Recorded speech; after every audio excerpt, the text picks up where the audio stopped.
Marc Andevelde est journaliste d'investigation, auteur de l'ouvrage L'ambigu Monsieur Macron, paru chez Flammarion en 2015, ainsi que des livres remarqués Le grand manipulateur, les réseaux secrets de Macron, paru aux éditions Stock en 2019, et L'emprise, la France sous influence, édité dernièrement au Seuil. Lundi 19 septembre 2022, Marc Andevelde était à la librairie Ombre Blanche pour parler de son dernier livre Guerre cachée, les dessous du conflit russo-ukrainien, publié aux éditions du Seuil, un ouvrage qui mêle analyse, récit des coulisses diplomatiques et enquête sur ces guerres stratégiques, énergétiques et économiques, et qui propose des clés pour comprendre comment on est arrivé en 2022 à une telle extrémité au cœur de l'Europe.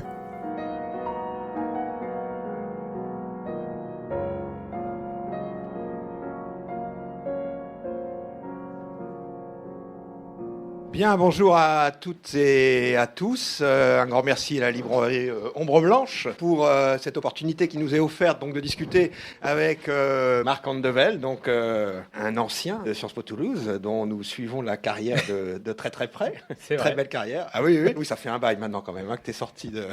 Oui, mais on est arrivé ensemble. Toi comme étudiant. Ça fait 20 ans, oui. Oui, c'est ça. Marc Andevelde est bien sûr journaliste, donc qui est passé par Témoignages chrétiens, par la collaboration étroite et jusqu'à aujourd'hui d'ailleurs avec Le Monde diplomatique, par La Tribune, par Marianne. On pourra peut-être parler aussi de ça, de ce qui se passe dans le journalisme hein, aujourd'hui et de ce que tu as vécu durant ces 20 dernières années. Mais là aujourd'hui, si on est présent tous ensemble, c'est pour parler alors plus exactement donc des guerres cachées les dessous du conflit russo-ukrainien, mais également hein, d'un livre plus épais mais qui se lit vraiment comme un roman, L'emprise, hein, qui est un livre donc très lié hein, aux guerres cachées, qui approfondit en réalité les guerres cachées, même s'il est antérieur. Et puis bien sûr auparavant, tu es connu et reconnu pour avoir écrit sur notre président de la République, parmi les nombreuses révélations hein, dont tu as été l'auteur. Il y a eu hein, ce pressentiment, je ne sais pas si on peut dire comme ça, que Macron serait peut-être un jour président de la République. Il y a eu aussi, hein, tu es à l'origine de révélations dans l'affaire Big Malion, enfin, journaliste d'investigation de très haute tenue, bien sûr. Donc le grand manipulateur. L'ambigu Monsieur Macron ces dernières années. Hein. Voilà, aujourd'hui, on va parler de l'actualité la plus brûlante. Peut-être, donc, vous connaissez le dispositif et le principe. Hein. Donc, je vous présente aussi Malo. Romain, pardon. Romain, donc est étudiant en relations internationales chez nous. Non plus. En conseil et expertise de l'action publique à Toulouse, en master. J'ai tout faux. Commence bien. Les livres, je les ai lus, hein. Ça sera plus simple. Donc Romain va jouer le jeu avec moi des premières questions, seulement les toutes premières questions, juste pour lancer les discussions. Alors moi, je voudrais commencer par Airbus, puisqu'on est à Toulouse. Et donc il y a un chapitre, alors vraiment tout à fait passionnant, dans l'emprise hein, sur Airbus, dans lequel tu expliques hein, tout ce qui relève, là encore, des tractations souterraines et de la reconfiguration en cours hein, autour donc des grands noms de l'aviation, avec cette idée que, plus ou moins fondée, mais en tout cas, ce qui relève aussi de la self-fulfilling prophecy, c'est-à-dire de l'idée, la prophétie autoréalisatrice, l'idée que partage tout ce petit monde de l'aviation, mais surtout ce petit monde des politiques, pas toujours aussi compétents hein, qu'on peut le penser, que de toute façon, il n'y aura plus que 2 avionneurs à l'échelle mondiale et qu'il faudrait préparer hein, peut-être le rapprochement capitalistique de Airbus et de Boeing pour pouvoir faire face à la concurrence chinoise. Bonjour, merci d'être là aussi nombreux déjà. Tu fais référence effectivement à un chapitre de l'emprise qui est consacré au choc entre Boeing et Airbus, mais pas sur la question, on va dire, de la compétition économique et du marché libre et parfait, mais au contraire de ce qu'on appelle dans le jargon de la guerre économique, c'est-à-dire toutes les armes que les Américains, depuis quelques années, notamment depuis Barack Obama et la crise financière de 2008, utilisent contre les grands groupes dont ils sont concurrents, et notamment les grands groupes européens. Et en l'occurrence, dans l'emprise, il y a effectivement tout un chapitre sur Airbus où j'explique toute la guerre qu'il y a eu entre les Américains et les Européens, et en particulier les Français, sur ce qu'on appelle, à partir de cette arme que les Américains ont inventée, l'extraterritorialité du droit américain, concernant la lutte contre la corruption au niveau international. C'est-à-dire que les Américains, en fait, avaient, dès les années 70, mis en place des lois contre la corruption, notamment ce qu'on appelle le FCPA, et depuis les années 90 et depuis les années 2000, en fait, ils les ont de plus en plus utilisées d'une manière extraterritoriale, c'est-à-dire en imposant leurs droits contre la corruption au niveau international. Alors bien évidemment, lutter contre la corruption, c'est nécessaire pour les citoyens dans toute démocratie, mais les Américains, généralement, utilisent ces armes contre leurs concurrents sans forcément les appliquer à eux-mêmes, déjà, et par ailleurs, ils ont mené ces guerres-là de l'ombre depuis maintenant une vingtaine d'années, notamment, encore une fois, contre les groupes européens et français, aussi parce que du côté européen et du côté français, nos responsables politiques, nos responsables économiques ont mis beaucoup de temps et ont eu beaucoup de mal à reconnaître que, on va dire, leurs partenaires internationaux, nos alliés américains, pouvaient utiliser toutes les armes possibles et imaginables, c'est-à-dire à la fois la question juridique, parfois judiciaire, donc ça a été toute l'affaire Alstom que j'aborde également dans l'emprise, mais derrière, il y a des moyens mis à disposition par l'État américain, notamment le renseignement électronique avec la NSA, la CIA également qui fait de l'information et de renseignement économique, et c'est tout un tas d'acteurs du système d'État américain qui se met au service du marché et du marché américain, des grandes firmes américaines.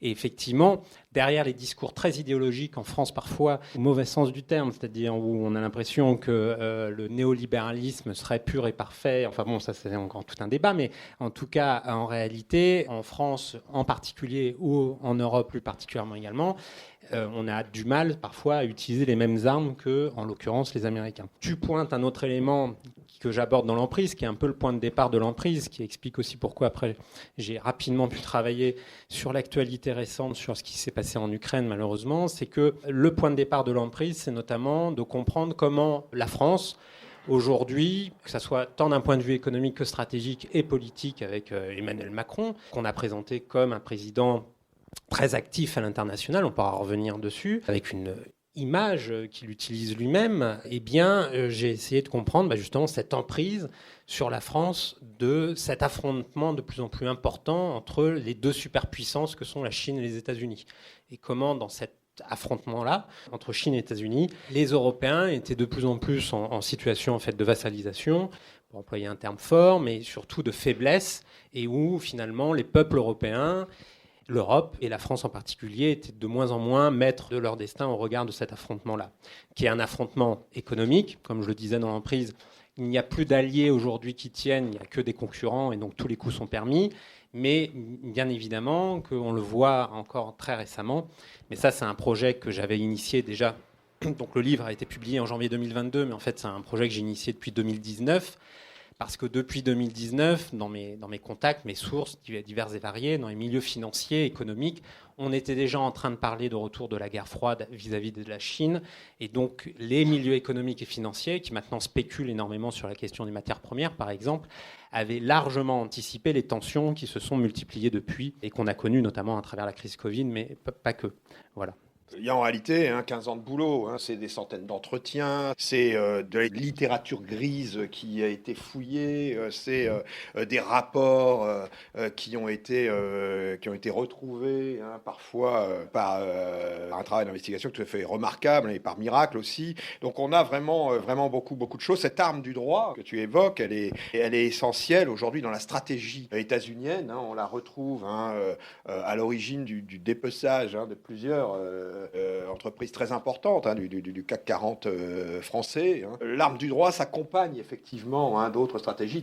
Alors ce qu'il faut savoir peut-être, c'est que le droit, l'extraterritorialité du droit, particularité de ce droit états-unien, est rendue possible parce que les échanges se font en dollars, même tout courriel échangé, tout échangé à partir d'un serveur qui passe par les États-Unis, est susceptible d'un recours, soi-disant anticorruption, de la part du département Department of Justice des États-Unis. Ce qui en fait une arme redoutable et d'une redoutable efficacité depuis maintenant une quinzaine d'années en droit économique. Peut-être Romain ? Oui. Vous parliez tout à l'heure de l'image qu'avait le président Emmanuel Macron à l'étranger qui s'était lui-même fabriquée. Il est allé fin août en Algérie, rendez-vous à l'issue duquel il a une nouvelle fois exprimé une nouvelle coopération approfondie avec l'Algérie, etc., etc. Après un premier quinquennat où les relations France-Algérie ont justement été marquées par les différences de discours d'Emmanuel Macron, de février 2017 où il dit que la colonisation est un crime contre l'humanité, jusqu'à fin 2021 où, au cours d'une rencontre mémorielle censée apaiser les tensions entre les deux pays, il dit que l'Algérie n'était pas une nation avant la colonisation. Comment interpréter cette nouvelle ligne d'Emmanuel Macron de dire on va faire de nouveau un partenariat? Il s'est même déclaré favorable à l'organisation d'un match de foot amical, alors que la dernière fois il y a eu envahissement de terrain et c'était un fiasco absolu. Est-ce que c'est juste de l'opportunisme cynique pur au sens où la France manque de gaz, l'Algérie a du gaz? Ou est-ce que vraiment il y a une volonté de créer un vrai partenariat entre la France et l'Algérie? T'as un peu répondu à la question en fait, mais oui, donc cynisme, oui, mais enfin bon, ça c'est Emmanuel Macron, c'est presque un pléonasme. Opportunisme, pareil, bon, c'est un redoutable politicien, Emmanuel Macron, donc bien évidemment. Concernant l'Algérie, il y a plusieurs choses. Bon, déjà, il y a l'image, encore une fois, il y a ce qu'on essaye de nous vendre, en l'occurrence. Il y avait une partie du discours, même s'il n'a pas forcément été mis en avant par l'Élysée au moment de la dernière visite d'Emmanuel Macron à Alger et à Oran, donc était effectivement sur une visite pour essayer de récupérer du gaz, pour essayer de changer nos approvisionnements par rapport à la Russie. Ça, c'est un élément important, mais je mets un gros bémol, mais après je vais te répondre sur Macron en tant que tel, mais je mets déjà un gros bémol, c'est que les Algériens, par un effet de sous-investissement de ces dernières années, dans leurs champs gaziers et pétroliers, ne vont pas être en capacité d'augmenter leur production en un claquement de doigts. Donc en réalité, déjà, ça c'est un premier élément qui est à la fois technique et financier. C'est-à-dire que pour relancer en profondeur une augmentation de la production de gaz et de pétrole venant de l'Algérie, il va falloir encore des années avant que ça soit rendu possible et efficace pour un pays comme la France. En plus, il y a un autre élément, c'est que, et ça je l'explique en longueur dans l'emprise, malheureusement là aussi malheureusement en tout cas réalistement j'allais dire, dans le concert des nations européennes, généralement on nous vend une Europe soudée, avec le même tempo diplomatique, et en réalité j'aborde différents dossiers dans l'emprise qui montrent qu'en réalité là aussi tous les coups sont permis entre différents partenaires européens, comme on les appelle, notamment entre la France et l'Allemagne, mais là en l'occurrence entre la France et l'Italie, parce que donc l'ancien ministre du Conseil italien dès le printemps était venu en Algérie et a récupéré le gros des nouvelles augmentations d'importation de gaz, et donc c'est l'Italie qui va profiter des augmentations de production de gaz plus que la France, même s'il y a eu quelques contrats qui ont été signés entre la France et l'Algérie lors de la dernière visite. Après, concernant les relations particulières d'Emmanuel Macron et l'Algérie, je les ai abordées longuement déjà dans Le Grand Manipulateur, une précédente enquête. Tout commence effectivement lors de ce fameux voyage à l'élection présidentielle de 2017, en février 2017, où Emmanuel Macron parle de crimes contre l'humanité. Mais en fait, mon enquête, moi, s'est penchée davantage sur les liens assez particuliers d'Emmanuel Macron et l'ancien système algérien, les oligarques algériens, les éventuelles, on va dire, rétributions qu'il a pu avoir à ce moment-là pour financer sa campagne.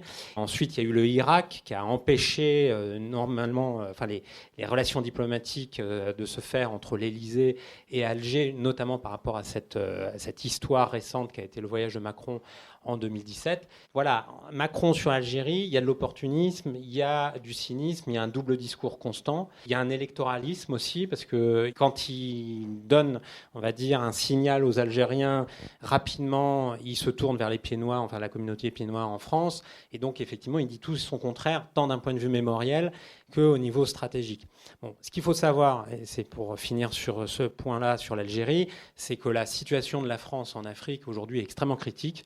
Alors ça a été un peu dit dans les médias. Il y a eu effectivement la transformation de l'opération Barkhane avec les forces militaires françaises qui donc ont été enlevées du Mali.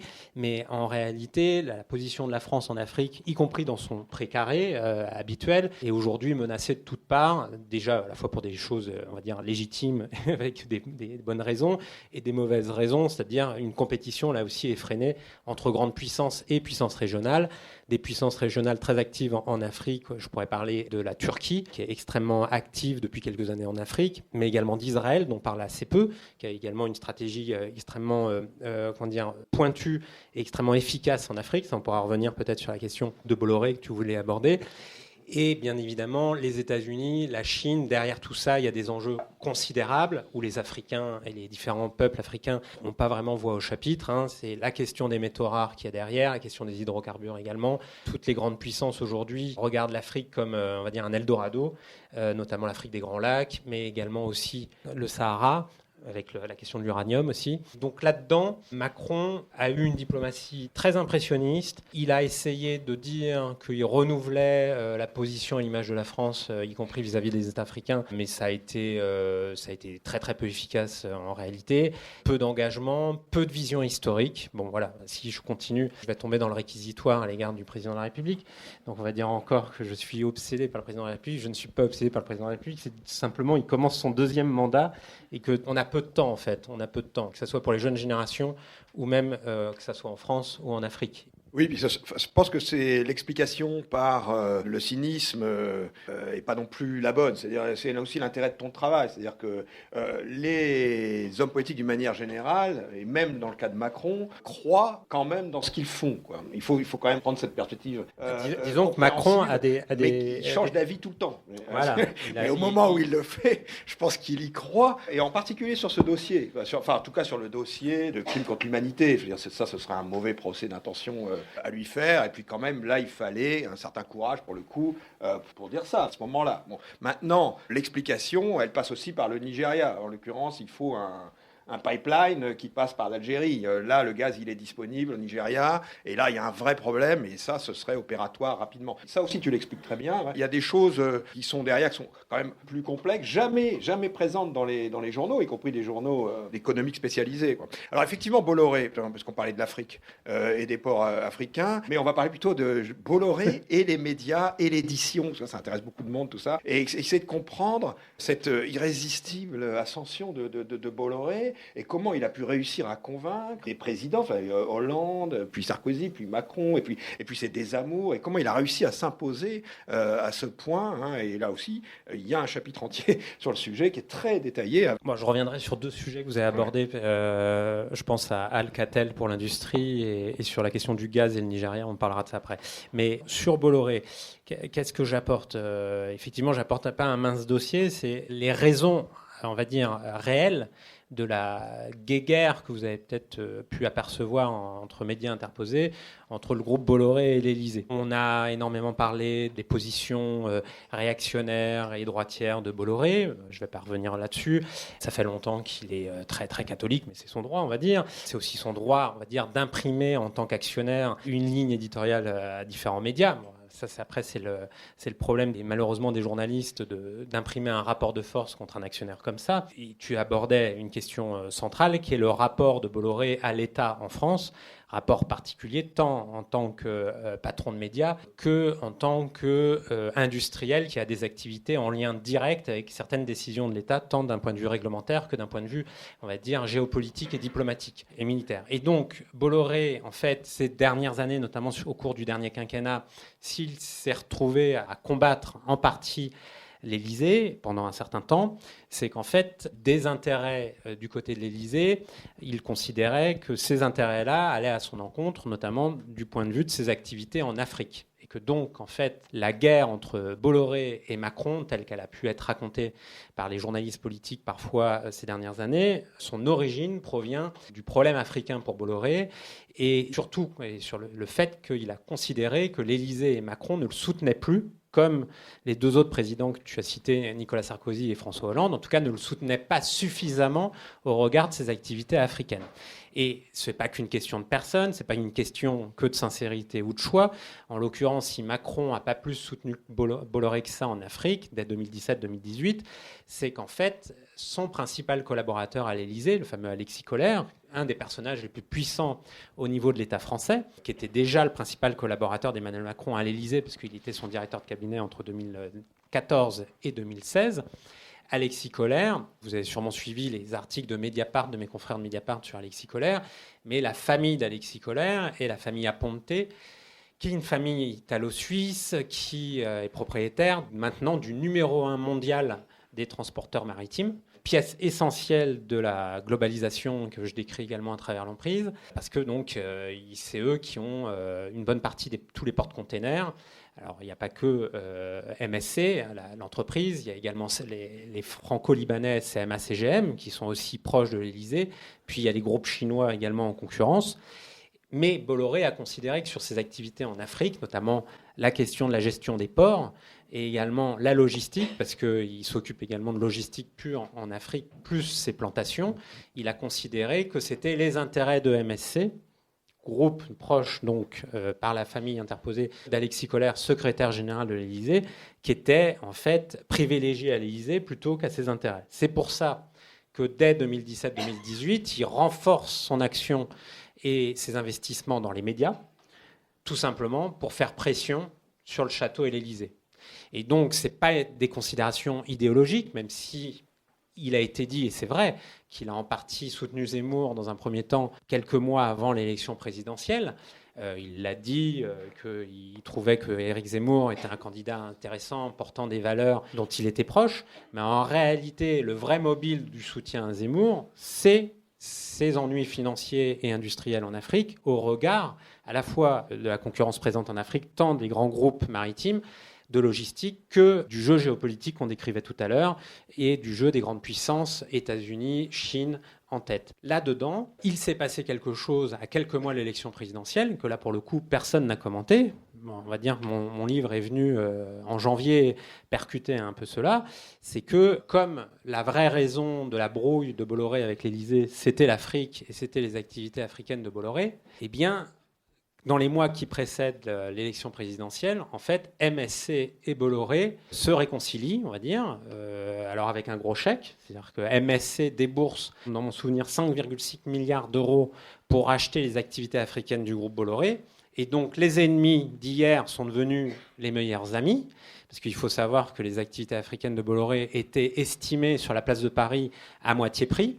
Alors, si MSC a pu débourser autant d'argent en quelques semaines, c'est que les grands transporteurs maritimes mondiaux, et notamment à travers les containers, ont explosé leurs bénéfices depuis le Covid. Donc, on parle de 20 milliards d'euros de bénéfices, de résultats nets.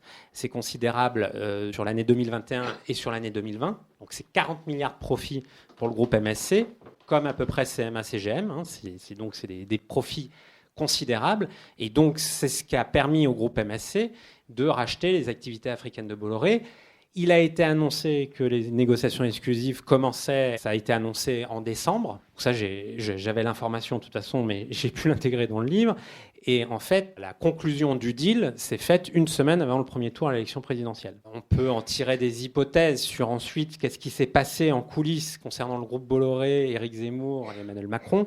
Mais bien évidemment qu'au moment où le deal s'est fait et où le deal s'est concrétisé, on va dire l'amour de Vincent Bolloré pour son candidat préféré, c'est-à-dire Éric Zemmour, s'est quelque peu émoussé, on va dire. Et donc, je ne trahis pas un secret si je dis que l'entourage d'Éric Zemmour a considéré que, on va dire, le soutien devenait un petit peu de plus en plus virtuel au fur et à mesure que les jours avançaient. Pour le coup, je fais une lecture très réaliste des choses et des coulisses et des rapports des forces qui se jouent.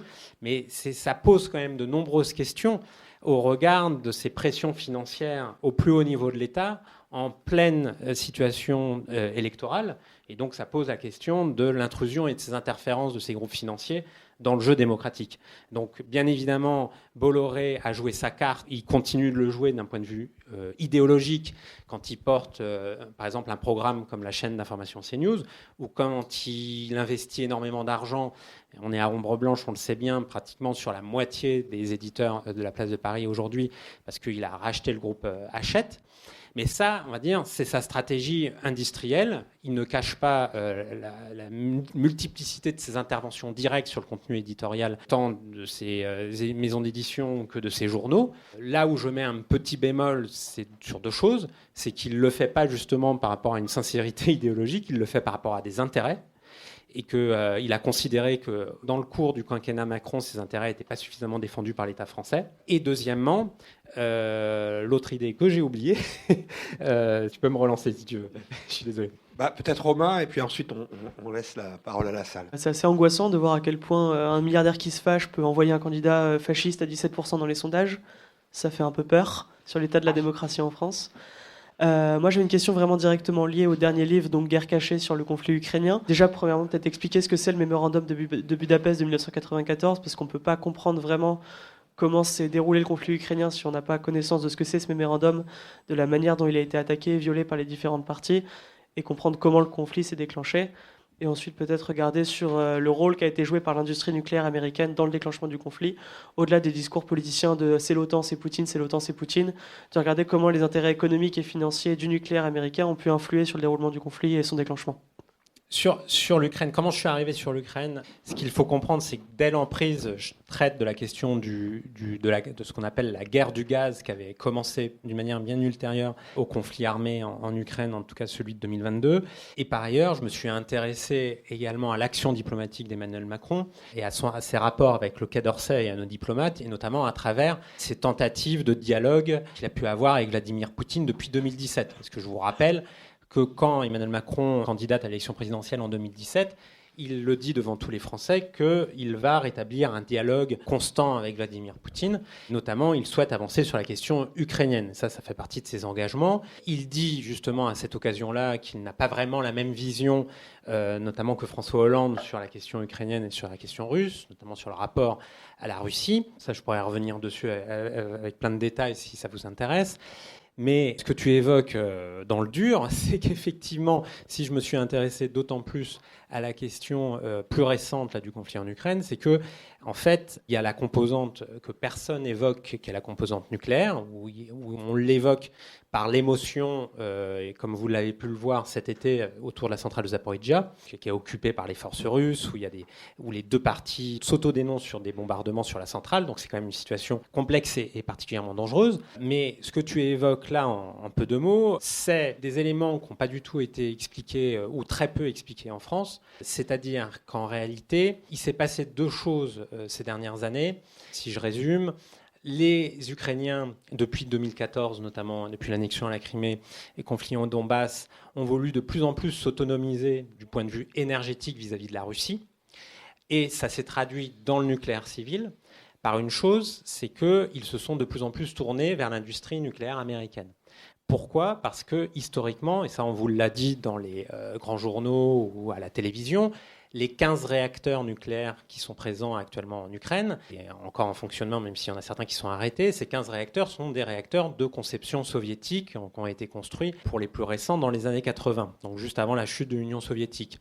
Et en fait, ce qui n'est pas du tout expliqué, ou en tout cas rendu pédagogique, c'est que ces réacteurs-là, encore assez récemment, étaient en partie gérés par les Russes et par le groupe russe Rosatom, tant au niveau de la fourniture de combustible nucléaire, que de la gestion des déchets, que de la maintenance des centrales, que de la question de la sûreté des centrales.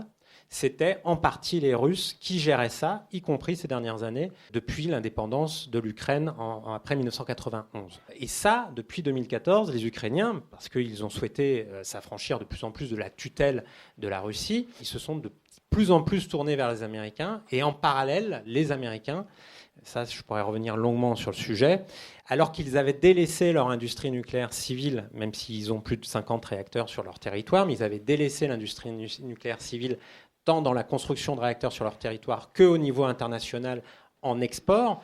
Ils avaient laissé les deux grandes puissances nucléaires que sont la Russie et la Chine en première position dans l'industrie nucléaire civile mondiale. Et donc, il faut le savoir, aujourd'hui, les Russes, Rosatom, le groupe Rosatom, est le principal exportateur de réacteurs nucléaires au monde. Ils ont 36 projets de réacteurs nucléaires à peu près dans tout le monde entier. Et donc, les Américains, en fait, à bas bruit, notamment sous Donald Trump, ont relancé leur industrie nucléaire civile pour contrer l'offensive russe et l'offensive chinoise sur le marché du nucléaire civil. Et en Ukraine, ils ont de plus en plus aidé les Ukrainiens sur leur industrie nucléaire. C'est passé par la fourniture de combustible américain sur les centrales, mais c'est passé également, encore tout récemment, à partir de 2021, par la signature de contrats de nouveaux réacteurs construits par le groupe américain Westinghouse, et non Rosatom. Et ça a été vu par les Russes comme quelque chose d'inacceptable, déjà, de leur point de vue. Je clarifier les choses de leur point de vue. Et ça explique les fortes tensions de plus en plus importantes entre Kiev et Moscou sur le dossier du nucléaire, parce qu'en réalité, le nucléaire civil, comme vous le savez, c'est une technologie duale.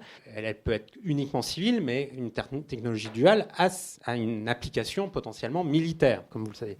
L'Ukraine est officiellement signataire, depuis le mémorandum de Budapest qui a été signé en 1994, signataire du traité de non-prolifération, et donc s'est engagé à ne pas engager un programme nucléaire.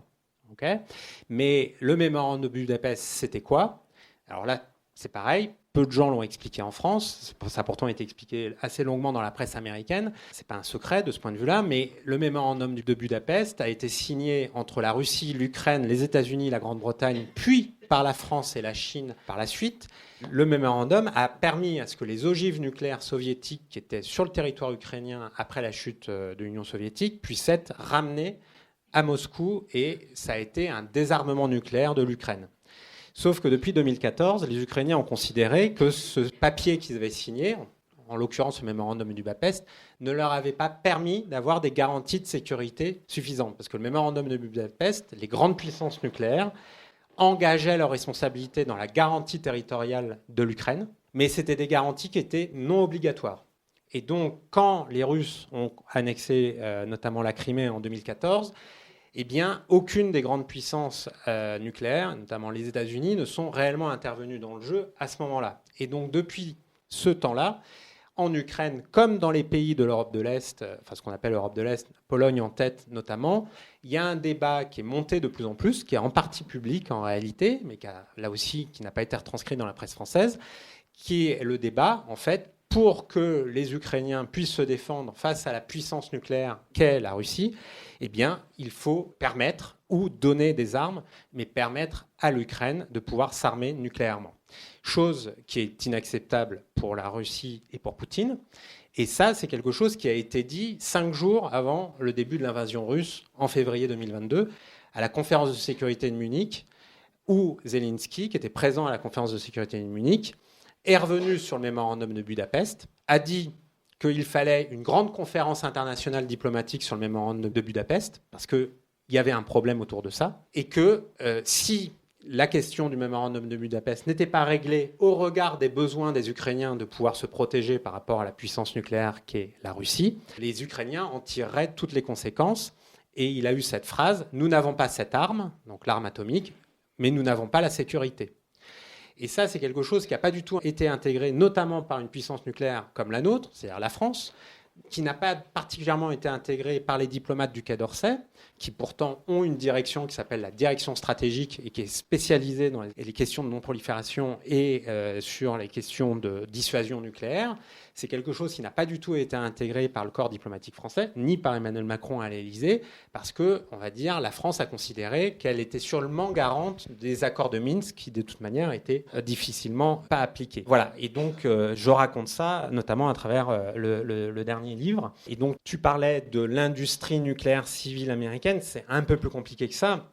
Oui, il y a un enjeu économique pour l'industrie civile nucléaire américaine, mais en réalité, derrière, il y a un vrai choix américain stratégique, à la fois de contrer la Russie et la Chine dans le nucléaire civil, bien évidemment, et par ailleurs, depuis 2014 et l'annexion de la Crimée et la déstabilisation du Donbass, il y a en réalité une composante nucléaire au conflit ukrainien et la Russie s'opposant à l'Ukraine. Il y a une vraie composante nucléaire à plein de titres.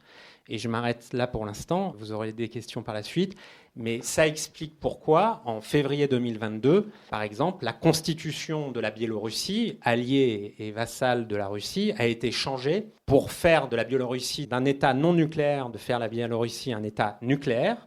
Et donc, depuis que la constitution a été changée en Biélorussie, eh bien, les Biélorusses expliquent qu'ils peuvent recevoir sur leur sol des ogives nucléaires russes. Et c'est ce qui est en train de se passer. Comme les Américains aujourd'hui, à bas bruit toujours, mais ça a été dévoilé par le Canard enchaîné début juillet, ont mis en place des ogives nucléaires de ce qu'on appelle à faible puissance, potentiellement pour actionner ce qu'on appelle, c'est des armes tactiques qu'on peut actionner sur un champ de bataille. Et les Américains ont mis en place des ogives nucléaires dans leur base de l'OTAN sur l'ensemble de l'Europe.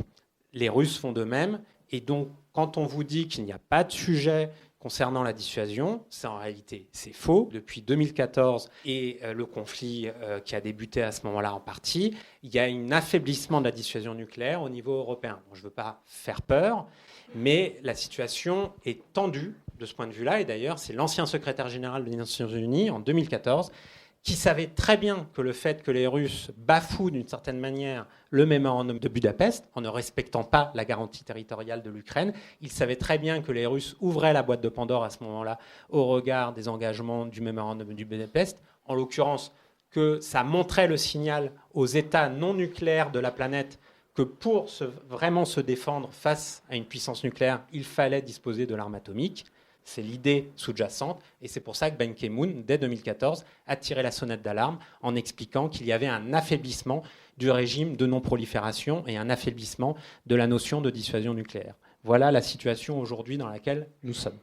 L'arme tactique, ça fait pas peur. Ça fait peur dit comme ça, mais c'est quand même 100 fois plus puissant que la plus puissante bombe thermique normale du monde. Ça reste une charge qui peut détruire une ville. C'est une charge extrêmement importante. Ça reste une charge nucléaire. Et de toute manière, ce qu'on appelle arme tactique de faible puissance, c'est 10 à 100 fois la puissance de Hiroshima. Donc, de toute manière, c'est une grosse bombe. Ça reste une grosse bombe. C'est d'ailleurs pour ça qu'il y a tout un débat parmi les géopolitologues et les spécialistes en relations internationales. Parce que, bien évidemment, derrière le conflit conventionnel qu'on a aujourd'hui en Ukraine, derrière la défense héroïque des forces ukrainiennes, mais de l'autre côté, derrière les positions russes, il y a des éléments d'ordre stratégique, de sécurité, qu'on ne peut pas mettre totalement de côté. Et dire que Poutine ne réagit que d'une manière, pour le coup, irrationnelle ou ne réagit que pour des raisons, on va dire, ce qui est vrai aussi, d'impérialisme, en tout cas de limiter la souveraineté ukrainienne, ce qui est vrai ici, notamment dans le domaine du nucléaire et de l'énergie, ça c'est tout à fait vrai, eh bien derrière, il y a quand même des questions qu'aujourd'hui, comment on sort par le haut de ce conflit-là ? Merci, c'est à vous.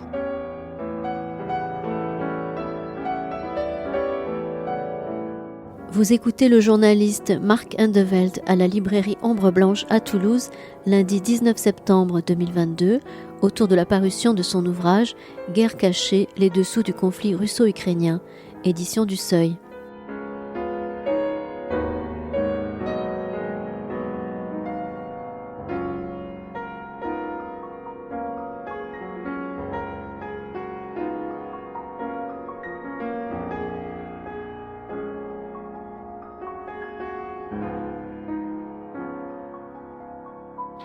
Toute simple, la question, qui a signé en Ukraine le mémorandum de Budapest ? Est-ce que c'était quelqu'un de proche de Poutine ?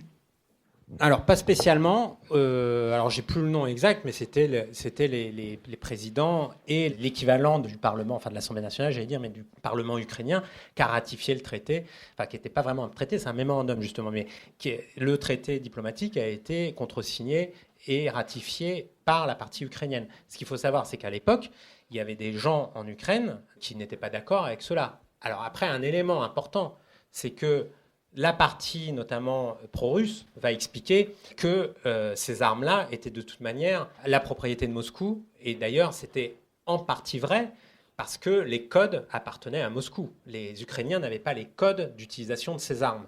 Mais bien évidemment, les Ukrainiens, s'ils avaient gardé les ogives nucléaires, il y en avait 1900 à l'époque, sur leur territoire, ils auraient pu très bien, alors il aurait fallu pour le coup les moderniser, il aurait fallu les, entre guillemets, les bidouiller si je parle trivialement, mais ils auraient pu très bien détourner ces armes nucléaires à leur profit s'ils avaient eu les investissements et l'aide possible.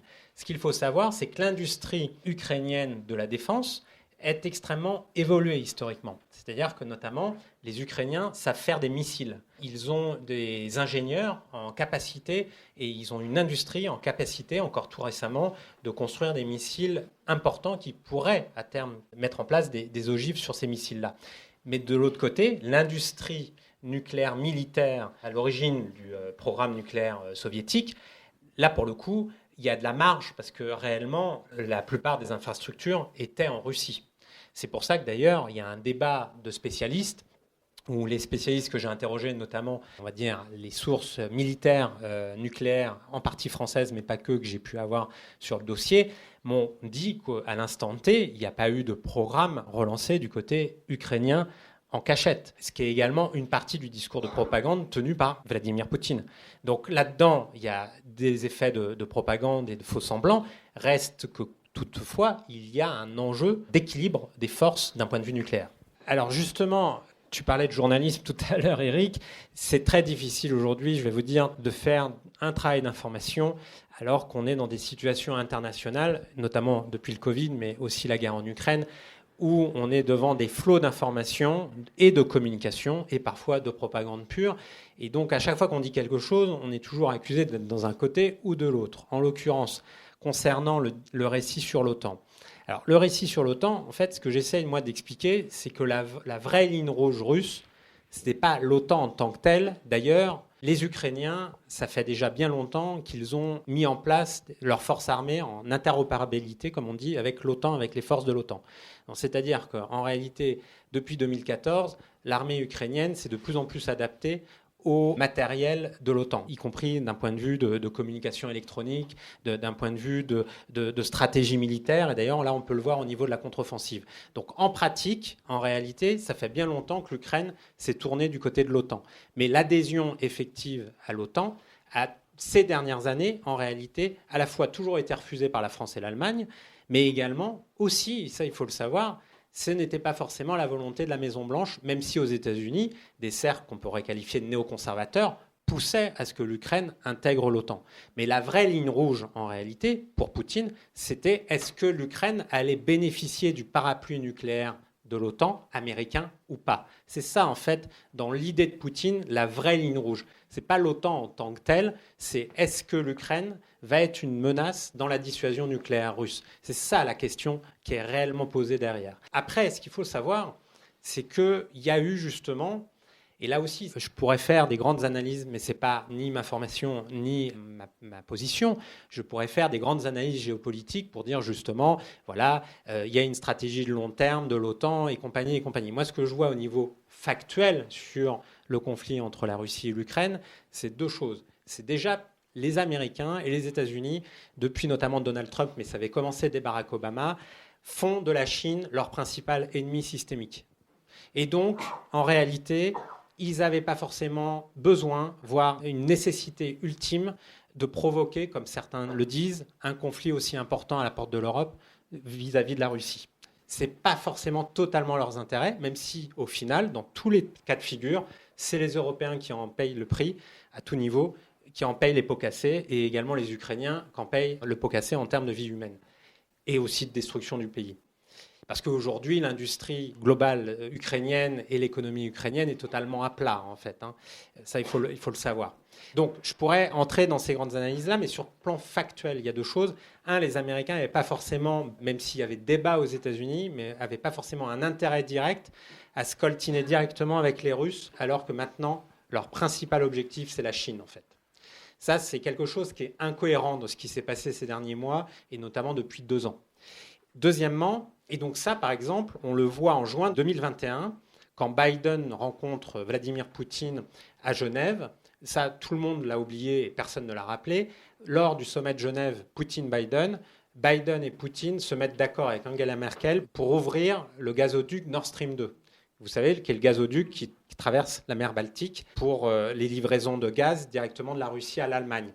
Or ça, c'était pour le coup un casus belli d'un point de vue économique du côté ukrainien. Zelensky était furieux que Biden se mette d'accord à ce moment-là avec Poutine. On est seulement en juin 2021 quand ça se passe, cet élément-là. Ça, c'est pour dire une chose, c'est que les relations entre Zelensky et l'administration Biden et la Maison-Blanche sont plus compliquées qu'on a pu bien vouloir le dire depuis le début du conflit. Déjà parce qu'avant le conflit, et ça a d'ailleurs été dit par une presse très installée, c'est d'ailleurs le Washington Post qui a expliqué dans une très grande enquête cet été que les signaux d'alerte de l'appareil de renseignement américain n'avaient pas été pris en considération par Zelensky et que Zelensky ne croyait pas à une invasion russe immédiate. Ça, c'est un premier élément qui a été dit. Mais plus globalement, il y a eu des tensions entre Biden et Zelensky sur le dossier du gaz tout le long de l'année 2021. Et il faut rappeler qu'au moment où survient la guerre, le 24 février 2022, Zelensky a ce propos qui était très fort. Il a dit « j'ai pas besoin de taxi, j'ai besoin d'armes ». Et c'était au moment où la Maison-Blanche, comme l'Élysée, avait fait des communiqués pour dire « Ah, mais vous êtes le bienvenu, on vous accorde l'exil quand vous voulez, vous êtes le bienvenu ». Et là, à ce moment-là, Zelensky a dit « Non, moi j'ai besoin d'armes ». Pourquoi je rappelle cet élément-là ? C'est que la position américaine sur le conflit actuel, entre février et avril, les Américains ont basculé. Et là, je ne peux pas vous dire qu'est-ce qui s'est passé en coulisses. C'est-à-dire qu'en février 2022, la Maison-Blanche, jusqu'en la mi-mars 2022, la Maison-Blanche soutenait pas totalement les Ukrainiens. D'ailleurs, les Ukrainiens, pour avoir de plus en plus de budget des Occidentaux, pour avoir des armes, ils ont développé toute une stratégie de communication au niveau international, comme on l'a vu. Zelensky, qui a fait toute la tournée en vidéo de tous les parlements de toutes les démocraties occidentales, et parce que c'était un enjeu pour eux, est-ce qu'ils allaient être vraiment soutenus par l'Occident, comme on dit, ou pas ? Et les Américains ont vraiment basculé entre mars et avril 2022. Mi-mars 2022, je rappelle que Biden, à ce moment-là, n'accède toujours pas à la demande des Ukrainiens ni d'avoir des MiG venant de la Pologne à l'époque, ni d'avoir l'établissement d'une no-fly zone, parce qu'il ne souhaitait pas être co-belligérant face à la Russie. Et il a ces mots très durs et très forts. Si on fait ça, on entre dans la Troisième Guerre mondiale, et on en revient au dossier nucléaire que j'évoquais juste avant. Et ça, les Américains, en tant que puissance nucléaire, ils sont bien au courant des enjeux, en réalité. Et ensuite, ce qui s'est passé, effectivement, à partir d'avril 2022, Biden a eu des propos de plus en plus guerriers contre Vladimir Poutine. Ça s'est doublé également d'une action diplomatique de Boris Johnson qui s'est déplacé plusieurs fois à Kiev. Et il y a un élément que les historiens devront se pencher dessus parce que c'est très important.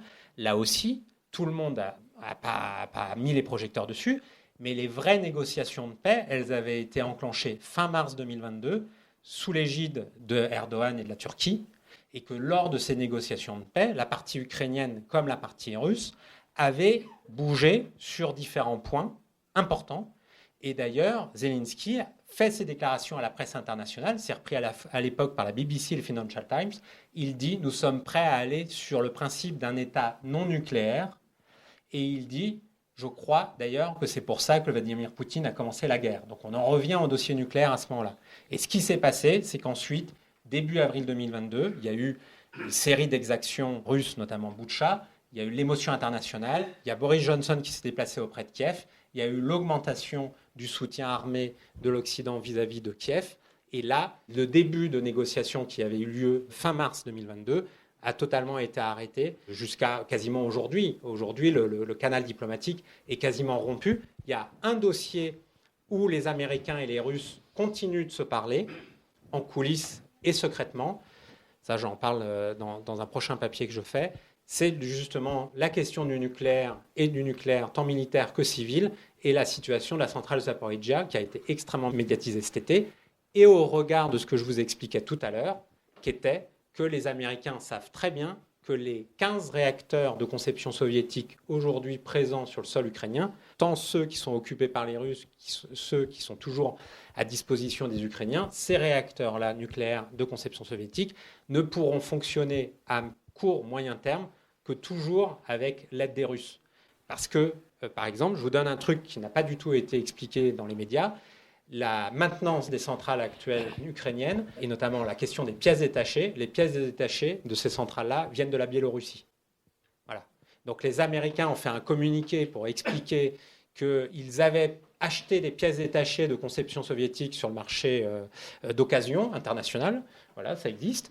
Mais ça ne pourra pas aider les Ukrainiens sur le moyen long terme. Voilà. Et c'est d'ailleurs pour ça, on en revient à la question énergétique qu'on abordait, que depuis que l'armée russe a des difficultés sur le terrain, là on a vu ces derniers jours du côté de Kharkiv, eh bien désormais ils décident de taper l'infrastructure énergétique de l'Ukraine qu'ils avaient plutôt préservée jusqu'à présent. Donc on a vu les frappes sur la centrale thermique, aujourd'hui même une frappe à 300 mètres d'une des centrales nucléaires ukrainiennes. Et je rappelle d'ailleurs à cette occasion que la centrale Ukraine Sud, là, qui a vu un bombardement à 300 mètres de la centrale, c'était un des objectifs militaires de Poutine le 24 février. Je rappelle que le 24 février, les forces spéciales russes débarquent à Tchernobyl et ils prennent Tchernobyl. 5 jours après, ils prennent possession de la centrale de Zaporizhzhia et l'offensive sur Kherson, c'était pour prendre la centrale Ukraine Sud. Et contrairement à ce que disent certains commentateurs, ce n'était pas uniquement pour l'utiliser d'une manière tactique et militaire pour en faire des boucliers face à l'armée ukrainienne. Ça, c'est le discours communément admis, on va dire, quand on écoute les chaînes d'information continue. Ce n'est pas totalement la réalité. La réalité, c'est que les centrales nucléaires civiles ukrainiennes, au regard de ce que je vous ai expliqué tout à l'heure, sont un objectif central, un but de guerre central de Vladimir Poutine. De fait, les Américains et les Français ont perdu des savoirs et des savoir-faire décisifs en matière de nucléaire civil, y compris, et ne sont plus en mesure non plus de se substituer. Tu le disais tout à l'heure, il faut savoir qu'aujourd'hui, il n'y a quasiment que les Chinois et les Russes qui exportent des centrales nucléaires et qui ont les savoir-faire. Et du coup, quand on dit, oui, les Russes aujourd'hui souffrent d'un manque de pièces détachées pour leur armée, c'est vrai aussi dans l'autre sens. C'est-à-dire que... Ça vous explique d'ailleurs pourquoi les sanctions occidentales ne concernent déjà toujours pas le gaz réellement. On importe toujours du gaz en réalité, même si là, Poutine s'amuse à fermer le robinet un jour sur deux. Par ailleurs, ça explique aussi pourquoi Total, ça je l'explique longuement dès l'emprise, Total en fait est quasiment un groupe franco-russe depuis quelques années parce que ils ne font pas que exporter du gaz russe, ils se sont totalement alliés avec le numéro 2 du gaz russe qui est le groupe Novatek, parce qu'on parle beaucoup de Gazprom mais derrière il y a Novatek. Donc là aussi il y a beaucoup de faux semblants et d'hypocrisie sur la position française. Et surtout, l'industrie nucléaire civile mondiale ne fait pas l'objet de sanctions vis-à-vis de la... Enfin, il n'y a pas de sanctions qui sont prises concernant le nucléaire russe. Parce qu'il faut le savoir, l'industrie nucléaire mondiale, qu'on essaye de nous revendre d'ailleurs à l'occasion des problèmes énergétiques de la France, et je reste neutre parce que je suis devenu agnostique sur le sujet, comme je te disais tout à l'heure, mais sur la question du nucléaire, ce n'était pas une industrie de souveraineté. Ce n'est pas vrai, ni en termes d'uranium, ni en termes techniques aujourd'hui. Parce qu'en réalité, en termes techniques, ça je l'explique longuement dans l'emprise, la France, parce qu'elle n'a plus construit de réacteurs nucléaires depuis les années 90, a perdu ses savoir-faire. Les professionnels du secteur, notamment les salariés d'EDF, mais également de Framatome, la plupart des ingénieurs sont partis à la retraite. Ça, on en revient à un problème industriel de long terme comme Airbus, d'ailleurs, c'est toujours le même problème. Question de la recherche et développement, de l'investissement sur ces sujets industriels de long terme, la question du tout marché, du court-termisme du côté des responsables politiques, et la logique justement du long terme, de la prévision, gouverner c'est prévoir comme on dit, mais notamment également sur ces grands groupes industriels et de technologies sensibles. Et sur le nucléaire civil, la France en réalité, aujourd'hui, la réalité, si je le dis très clairement, c'est que la France est plus capable de lancer un programme nucléaire toute seule. D'ailleurs, ça explique pourquoi Emmanuel Macron a été aussi attentiste sur le dossier du nucléaire, parce qu'en réalité, Macron, au fond, il est pro-nucléaire dès le départ, et une partie de ses soutiens en 2017 dans, entre guillemets, les arcanes de l'État, sont des nucléocrates et des gens qui voulaient relancer le programme nucléaire. Mais il n'a pas pris les décisions et les bonnes décisions au bon moment, tout simplement parce qu'il a été coincé par la géopolitique mondiale et les événements qui se sont succédés. Parce qu'en 2017, comme je le démontre dans l'emprise, la France, l'avenir du nucléaire français, et notamment d'EDF, c'était de s'allier avec les Chinois. Et l'acmé de cette alliance-là avec les Chinois, c'était sous François Hollande en 2015. Et le groupe EDF avait signé une alliance avec le groupe chinois de nucléaire de canton de Shanghai, qui est au sud, qui est le groupe CGN. Ça a donné d'ailleurs un coprojet, projet franco-chinois, ce qu'on appelle le projet Hinkley Point en Angleterre, où la France et EDF a investi des milliards, où la France a ses garanties financières sur ce projet-là britannique. Il faut savoir que ce projet-là, à la base, c'est un projet franco-chinois, tant d'un point de vue financier que technique. EDF et l'État français, ça va très loin, Laurent Fabius avait signé d'ailleurs un contrat d'État à État, avait décidé à ce que la technologie chinoise, c'est-à-dire un réacteur 100% chinois qui s'appelle le Hualong, qui est le dragon en chinois, puisse être construit en Angleterre sous l'ombrelle d'EDF. Et ça, c'était les contrats qu'on avait en cours il y a encore peu de temps, qui ont été dénoncés ces dernières semaines et les derniers mois en Angleterre par l'État britannique parce que les Américains font pression pour casser ces contrats-là. Résultat, c'est les contribuables français qui vont devoir payer les garanties financières et les investissements faits en Grande-Bretagne, qui étaient soi-disant la planche de salut de l'industrie du nucléaire français parce qu'on n'avait pas de plan de charge en France et donc il fallait absolument, il y avait une priorité de vendre des réacteurs nucléaires à l'international et c'était très difficile après Fukushima en 2011. Et donc ce qu'il faut comprendre aujourd'hui, c'est que la France, tant EDF que Macron d'ailleurs, qui avait soutenu ça dès 2016 quand il était ministre de l'économie, nous a mis, on va dire, en alliance de fait avec les Chinois et que les montées des tensions internationales entre la Chine et les États-Unis fait que la France est devenue totalement isolée sur le plan du nucléaire. Ça se double d'un autre élément, je parlais de dépendance de l'industrie nucléaire civile française, on le retrouve également sur le versant russe, parce qu'aujourd'hui, une unité Rosatom, c'est-à-dire un réacteur vendu à l'étranger par Rosatom, le groupe russe, donc je vous ai dit, il y a 36 réacteurs vendus par Rosatom dans le monde, d'ailleurs 2 réacteurs en Turquie, qui est membre de l'OTAN, je le rappelle au passage, eh bien un réacteur vendu dans le monde par Rosatom, ça produit 1 milliard d'euros pour la filière de sous-traitance française du nucléaire. Voilà, c'est ça les enjeux stratégiques aujourd'hui. Et donc le problème, c'est que Macron n'a pas pris de décision réellement de relance du nucléaire assez rapidement, pas pour faire plaisir à l'électorat écologiste, ça j'y crois pas, c'est qu'il n'a pas pris de décision parce qu'il n'a pas réussi à décider est-ce qu'on le fait avec les Russes, est-ce qu'on le fait avec les Chinois ou est-ce qu'on le fait avec les Américains. À sa décharge, les Américains, tu le rappelais tout à l'heure, Romain, les Américains ne sont revenus dans le nucléaire civil à bas bruit qu'à partir de 2018 et ils sont montés en puissance à partir de 2020. Et ça, c'est les décisions de Donald Trump. Et c'est là où on voit que les Américains restent retors, on va dire, par rapport à la situation européenne. C'est là où on voit qu'eux continuent d'avoir une stratégie à long terme et pas les Européens et pas les Français. C'est qu'en fait, dès 2018-2020, les Américains font 2 choses sur le front de l'énergie. Ils développent leur industrie gazière à partir de l'exploitation, fracturation hydraulique, de l'exploitation de gaz de schiste. Et donc, les États-Unis, à partir de 2015, deviennent exportateurs de pétrole et de gaz, et notamment de gaz naturel liquéfié à partir de gaz de schiste. C'est le premier truc qu'ils font. Deuxième truc qu'ils font, ils relancent leur industrie nucléaire civile américaine, ce qui sera difficile, parce que pour l'instant, ils ont les mêmes difficultés que les Français, Areva, enfin ex-Areva et EDF sur l'EPR, parce que leurs réacteurs de 3e génération sont toujours pas construits et c'est toujours des gros problèmes techniques que leur industrie nucléaire civile américaine est confrontée à ces problèmes techniques, cette industrie-là. Reste que ils avaient anticipé la guerre énergétique qu'on connaît aujourd'hui. Dernier élément, quand on vous dit que la question énergétique aujourd'hui, notamment cet hiver, est posée à cause de la guerre en Ukraine, c'est en partie faux, en partie vrai.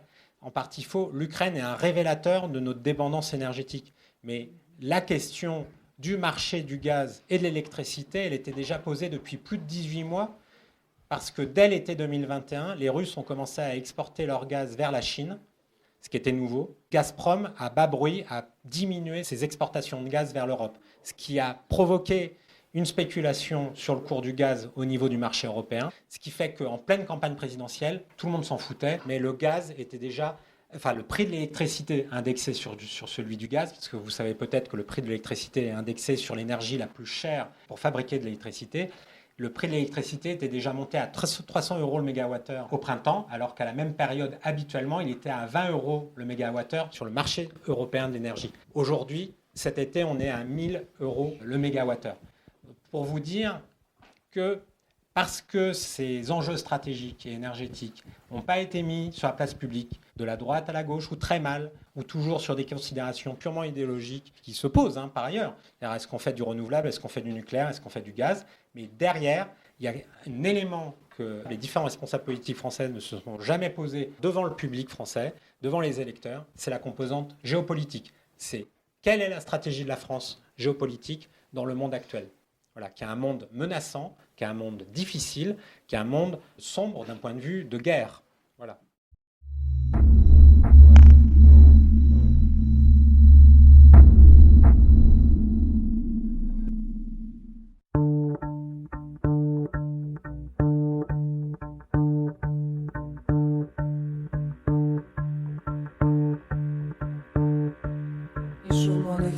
Під морози, під негоди, чи живі не змерз. Не знав монах, де подіться, зайшов у кабак, погріться, збросив свій мундір. Збросив мундір, ще й очки, перевалявся на клашки. Сам пішов плясать, сам пішов плясать.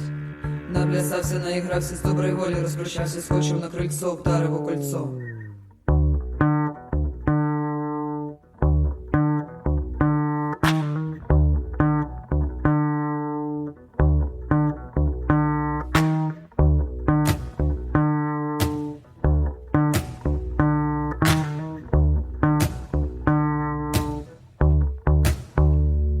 On voit dirais, l'aberration et l'inconséquence de nos dirigeants actuellement, qu'ils soient privés ou publics, en l'occurrence, les réductions sur le pétrole et sur l'essence, les moins 30 centimes à la pompe Macron, d'une part, auxquels s'ajoutent les moins 20 centimes Total.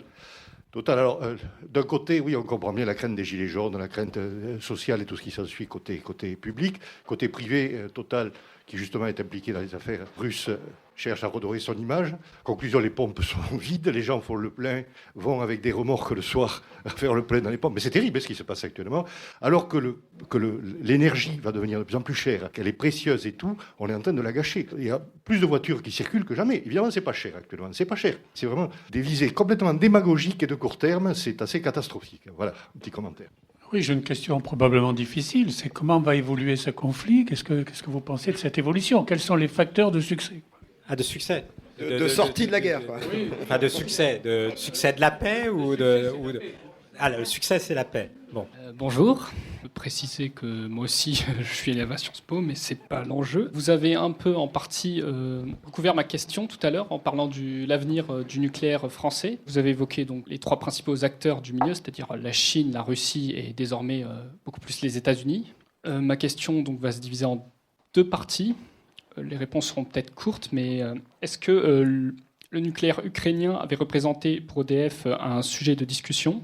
Et deuxièmement, quid des autres acteurs européens dans le domaine ? J'en ai noté 3, qui étaient la Suède, qui, je crois, l'un des mix énergétiques qui implique le plus de nucléaire en Europe, les Anglais, du coup, et un petit nouveau qui est la Pologne, qui a du coup développé qui a ouvert même une centrale nucléaire, je crois, en 2021. Je vais peut-être même faire une troisième question dans la question, c'est quid de l'avenir d'une potentielle collaboration franco-russe dans le nucléaire ? On prend une autre question, peut-être.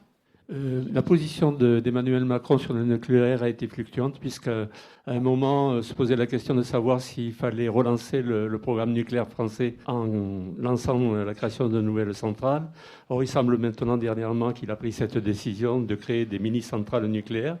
Mais alors, ça renvoie à la question que vous aviez soulevée tout à l'heure, c'est-à-dire la perte de compétences de l'industrie nucléaire française dans les années 2016, qui fait qu'on n'est plus capable aujourd'hui de concevoir de nouvelles centrales, et ce qui fait qu'on est obligé, comme vous l'avez dit, à faire des alliances, soit avec les Chinois, vous avez évoqué éventuellement avec la Chine pour la création de nouvelles centrales ou d'un programme nucléaire. Actuellement, donc, il y a cette décision qui a été prise, qui a été actée de créer, 15 nouveaux mini-réacteurs. Donc, avec quel pays va-t-on pouvoir mener à terme ce programme ? Pour répondre au jeune homme derrière, au fond, sur plusieurs éléments qu'il a soulevés, oui, EDF, comme notamment via Framatome, qui n'est pas sa filiale historique, mais qu'il a racheté Framatome, je vous rappelle, qui était la filiale qui appartenait à Areva ces dernières années, et surtout qui était en fait la filiale originelle de la construction de nos réacteurs à eau pressurisée qu'on a aujourd'hui dans le parc nucléaire français. Et Framatome, c'est France Americatome, en fait, parce qu'on a fait nos réacteurs à eau pressurisée à base de licences américaines Westinghouse. Donc, je le rappelle parce que ce choix avait été fait au départ par Michel Debré, Premier ministre de Gaulle, mais surtout Pompidou qui a confirmé ça avec le plan Mesmer. La raison pour laquelle on a fait confiance à l'époque au brevet américain, c'est que nous, les réacteurs qu'on avait historiquement dans les années 50-60 de conception française étaient du graphite gaz parce que c'était des centrales plutonigènes pour faire la bombe atomique. Sauf que c'était des centrales plus difficiles à gérer, notamment d'un point de vue commercial et d'un point de vue tout simplement de coût. Voilà, donc ça, c'était les choix qui ont été faits historiquement. Et donc, le groupe EDF et Framatome, ces dernières années, étaient présents en Ukraine. Ils ont été présents tant au niveau de la situation à Tchernobyl sur la décontamination du site que de la situation du nouveau sarcophage qui a été construit. Ils ont formé des ingénieurs ukrainiens de l'exploitant Energoatom, dont on parle un petit peu dans les médias aujourd'hui, à la question de la sûreté nucléaire, parce que comme je vous le disais tout à l'heure, la sûreté nucléaire historiquement a été dans la main des Russes, et donc les Français ont essayé d'aider les Ukrainiens à s'autonomiser des Russes de ce point de vue-là. Et ils ont, les Français, tant Réseau Transport Électricité RTE que ERDF Enedis, ont travaillé sur un sujet qu'on n'a pas évoqué, mais que j'évoque dans Guerre cachée, qui est le sujet du découplage du réseau électrique ukrainien avec le réseau russe et le couplage du réseau électrique ukrainien avec le réseau européen. Parce que ça a été fait avec l'aide des Polonais et des Français. Donc on est déjà extrêmement partie prenante de ce point de vue-là. Sauf que, du point de vue purement commercial et d'intérêt, EDF et les Français du nucléaire n'ont pas été choisis par les Ukrainiens pour la relance d'un programme nucléaire ukrainien, tant d'un point de vue des nouvelles centrales qu'au niveau de la question de la gestion des déchets ou de la fourniture en combustible. Ils ont fait le choix de l'américain Westinghouse. Bien évidemment, c'est un choix géopolitique qui est très clair. Et pour répondre aux deux autres petites questions derrière, la Suède, effectivement, gros mix énergétique avec du nucléaire, mais les Suédois sont partenaires avec les Américains, c'est-à-dire Westinghouse, sa principale usine d'assemblage de combustible uranium et d'enrichissement d'uranium en Europe est en Suède. Et concernant la Pologne, le lancement d'un programme nucléaire en Pologne, là aussi les Français étaient en lice, mais c'est les Américains de Westinghouse qui ont remporté les contrats. Ça, c'est ce que je vous expliquais sur la relance de la stratégie internationale de Westinghouse, portée par Donald Trump, parce que c'est Trump qui a engagé ça, et ça a été ensuite soutenu par Biden. Là aussi, ça complexifie le jeu d'acteurs qu'on veut bien parfois montrer dans la presse internationale un peu vite. En fait, Donald Trump, à multiples reprises, a pris des décisions clairement contre la Russie, notamment concernant le nucléaire civil. Sur la question du partenariat que j'évoquais, enfin d'un nécessaire partenariat international dans la perspective d'une relance ou pas d'un programme nucléaire civil français, donc Emmanuel Macron, en apparence, a mis du temps à décider. En fait, il avait décidé depuis longtemps. Ça, c'est ce que je raconte dans le précédent ouvrage, Le Grand Manipulateur. C'est ce que je disais tout à l'heure. En fait, Emmanuel Macron était baigné de positions pro-nucléaires dès qu'il arrive à l'Élysée en 2017. Ça, vous le découvrirez si vous lisez L'Emprise ou Le Grand Manipulateur. C'est les réseaux qui l'ont soutenu qui expliquent, on va dire, cette position pro-nucléaire et très rétif aux positions anti-nucléaires des écologistes, quels qu'ils soient. Ça explique d'ailleurs pourquoi 2 ministres de l'écologie sous Emmanuel Macron ont été déstabilisés, tant Nicolas Hulot que de Rugy avec l'affaire des homards. En réalité, derrière, il y avait des considérations de lobbying du système nucléocrate qui ne souhaitait pas que ces ministres de l'écologie avancent sur la question du renouvelable. Donc ça explique les rapports de force en interne de l'État. Concernant les effets d'annonce, parce qu'on parle vraiment d'effets d'annonce, de la part du président de la République depuis l'automne 2021, tant au niveau du Creusot, alors ça c'était avant l'automne 2021, c'est-à-dire son annonce de relancer un programme d'un porte-avions nucléaire. Ça c'est sur le nucléaire militaire. Que la question des mini-réacteurs, comme on dit, qui a été lancée à l'automne 2021. Que ça soit la question de l'EPR, tout ça, c'est des effets d'annonce, parce qu'en réalité, en ce qui concerne la mise en œuvre des projets, pour le dire très rapidement, l'EPR2, c'est-à-dire une évolution du projet EPR qui pose aujourd'hui questions et problèmes. Certes, il y a 2 réacteurs qui ont été ouverts en Chine, mais c'est les Chinois qui les ont ouverts. Mais EDF et Framatome ont les plus grandes difficultés, tant en Finlande qu'aujourd'hui à Flamanville, à lancer leurs EPR. Tout ça, ce n'est que des effets d'annonce. Et pour répondre plus précisément sur quel partenaire, je vais vous donner un petit ordre d'idée de l'embriglio aujourd'hui concernant l'industrie nucléaire civile française.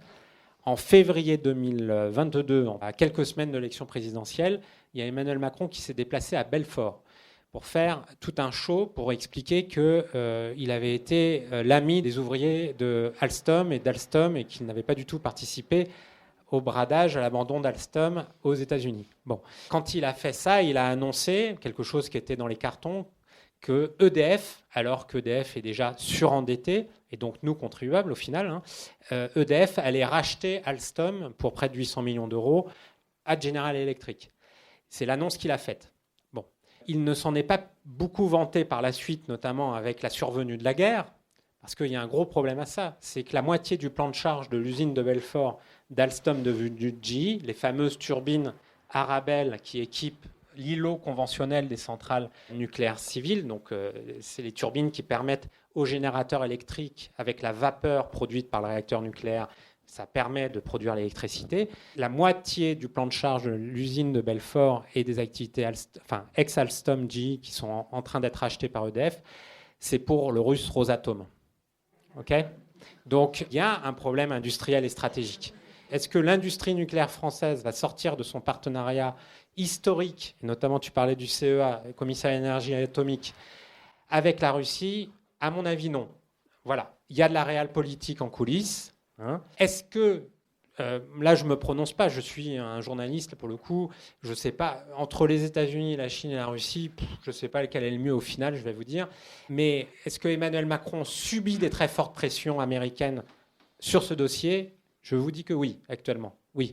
Est-ce que Emmanuel Macron pense que faire alliance avec les Russes ou les Chinois aujourd'hui, vu la situation internationale, tant internationale que de ces États autoritaires, très durement autoritaires, avec un durcissement, oui, c'est un problème. En fait, il n'a pas de réponse. Il n'y a pas de réponse pour l'instant facile et c'est compliqué. Voilà. Alors, les Chinois, je vous l'ai dit en peu de mots parce que c'est un dossier hyper complexe, mais donc depuis 2016 était signé, et en fait depuis 2011-2012, ça avait commencé sous Nicolas Sarkozy, EDF a un partenariat avec le groupe chinois CGN, notamment en Angleterre, sur le projet Hinkley Point et Sizewell.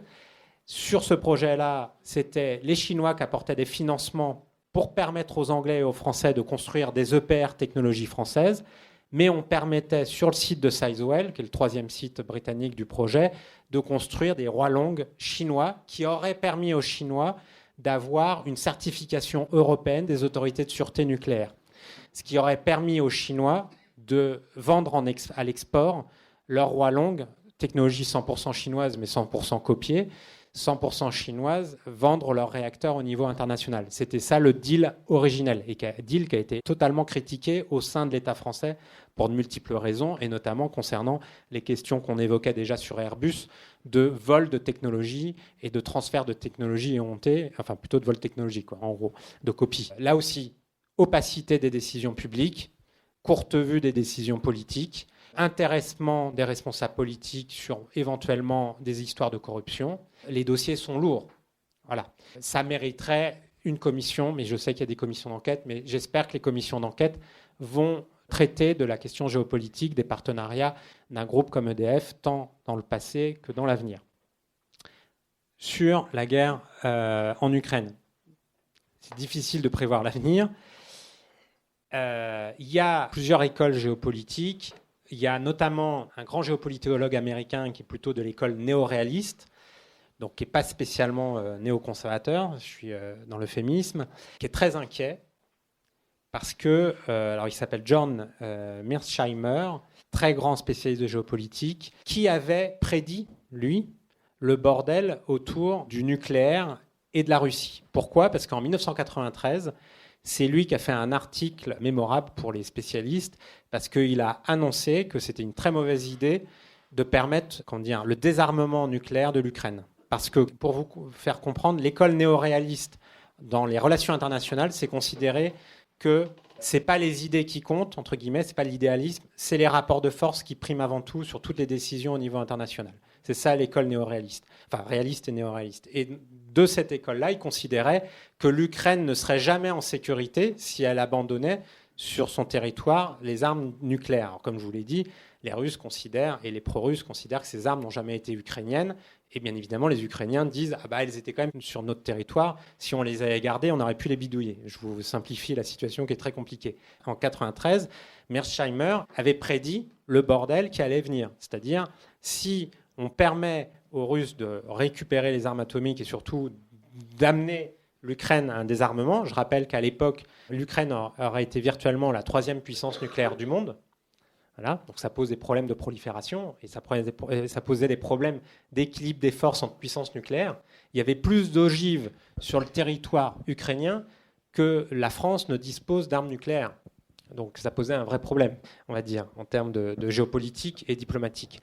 Et donc ce spécialiste américain-là, lui, il a fait plusieurs articles assez critiques sur, on va dire, le côté va-t-en-guerre américain de soutien et de résistance vis-à-vis des Ukrainiens, parce qu'il a en tête le nucléaire, notamment, et il dit « Nous sommes aujourd'hui dans une situation où les Ukrainiens ne peuvent pas perdre et les Russes ne peuvent pas perdre. » Et il a fait un article fin août, je crois, dans Foreign Affairs, où justement il parle de cette situation compliquée, où comme les Ukrainiens ne peuvent pas perdre, on peut les comprendre, et les Russes ne peuvent pas perdre, on peut les comprendre aussi, Ce n'est pas la logique diplomatique qui va primer, et lui craint qu'il y ait un dérapage à un moment donné qui nous amène à une escalade d'un point de vue nucléaire.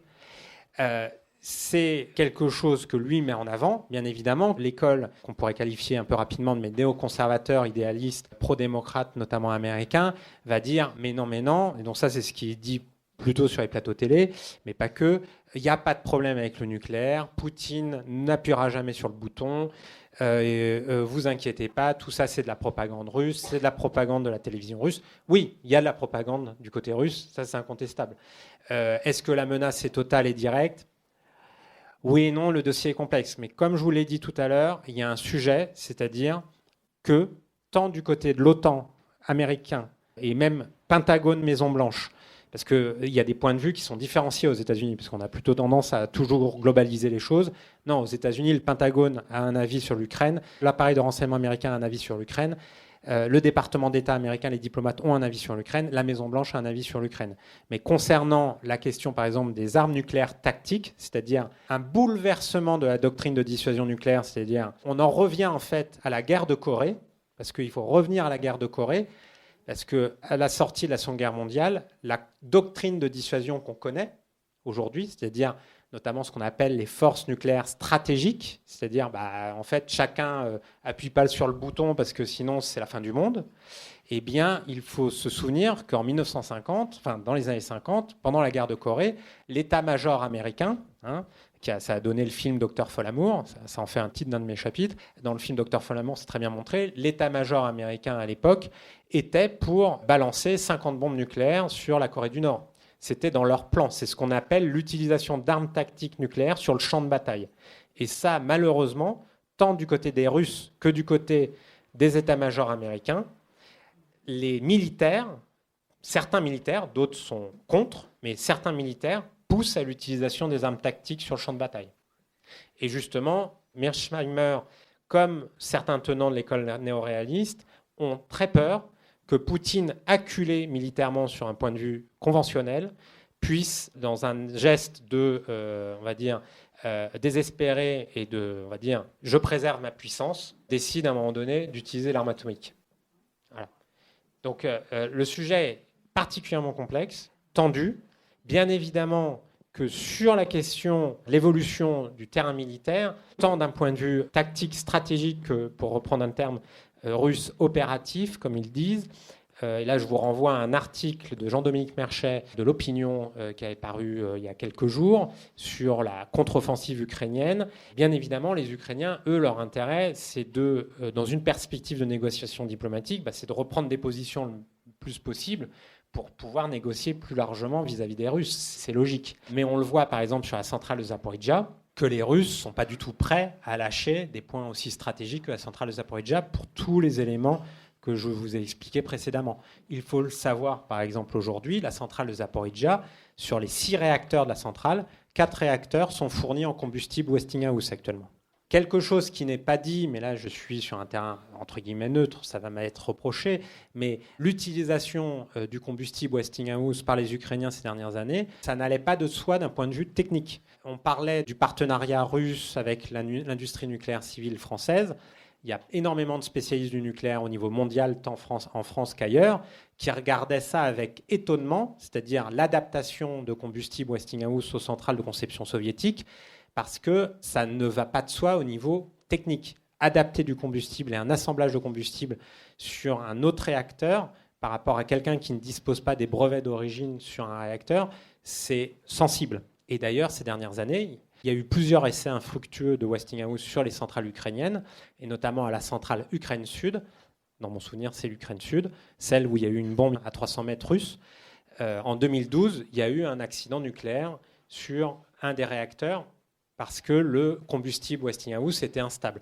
Là, je fais une parenthèse par rapport à ce que vous m'avez dit, mais j'en reviens à la question de comment on va pouvoir avancer diplomatiquement dans les prochains mois.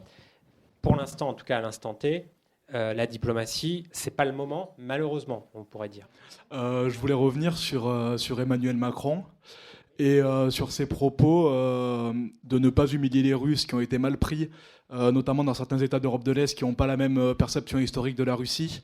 La Pologne, la Lituanie, la Lettonie, l'Estonie, qui vont même jusqu'à détruire les monuments à la gloire des libérateurs de l'URSS, comme ils s'appelaient eux-mêmes. Et je voulais savoir si vous aviez un avis sur comment Emmanuel Macron peut gérer son image à une échelle intra-européenne de ce côté-là. Alors, Alors, comme je vous l'ai dit tout à l'heure, les négociations de paix, enfin celles qui étaient les plus avancées, ont eu lieu fin mars 2022 sous l'égide d'Erdogan, le président autocrate turc. Ça montre une chose, c'est que la France, en réalité, ça fait déjà bien longtemps qu'elle n'existe plus diplomatiquement, malgré notre siège au Conseil de sécurité des Nations Unies, membre permanent, je rappelle. Elle n'existe pas depuis bien longtemps, mais encore plus depuis les derniers présidents français. J'englobe Sarkozy, Hollande et maintenant Macron. C'est sur le temps long.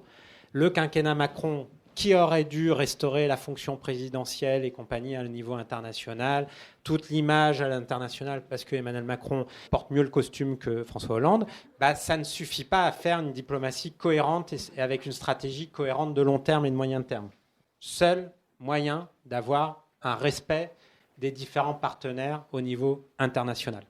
Et donc, par exemple, dans l'emprise, parce que j'ai commencé à étudier ça en enquête à travers l'emprise, et puis j'ai conclu le chapitre, on va dire, dans Regard caché, les initiatives diplomatiques d'Emmanuel Macron vis-à-vis de la Russie, donc je vous rappelle que Emmanuel Macron a reçu Vladimir Poutine à Versailles. C'était une idée de François Fillon, d'ailleurs, la réception de Versailles. On ne le dit pas assez, mais les équipes François Fillon, pendant l'élection présidentielle de 2017, avaient prévu d'inviter Vladimir Poutine à Versailles. Premier point. Il a également invité Vladimir Poutine au fort de Brégançon, en août 2019. Il a fait également deux choses. Il a réintégré la Russie dans le Conseil de l'Europe à plein titre, parce que la Russie avait été dégagée en partie, pas totalement, de son droit de vote au Conseil de l'Europe. Petite précision, le Conseil de l'Europe, ce n'est pas l'Union européenne. Le Conseil de l'Europe, c'est une organisation qui a été créée en 1949 et qui est chargée notamment des questions de paix et de sécurité et également de négociations diplomatiques au niveau plus large que l'Union européenne. Donc la France a fait réintégrer la Russie en juin 2019 au Conseil de l'Europe. Ça fait partie des signes de bonne volonté de la France vis-à-vis de Vladimir Poutine, on va dire ça comme ça.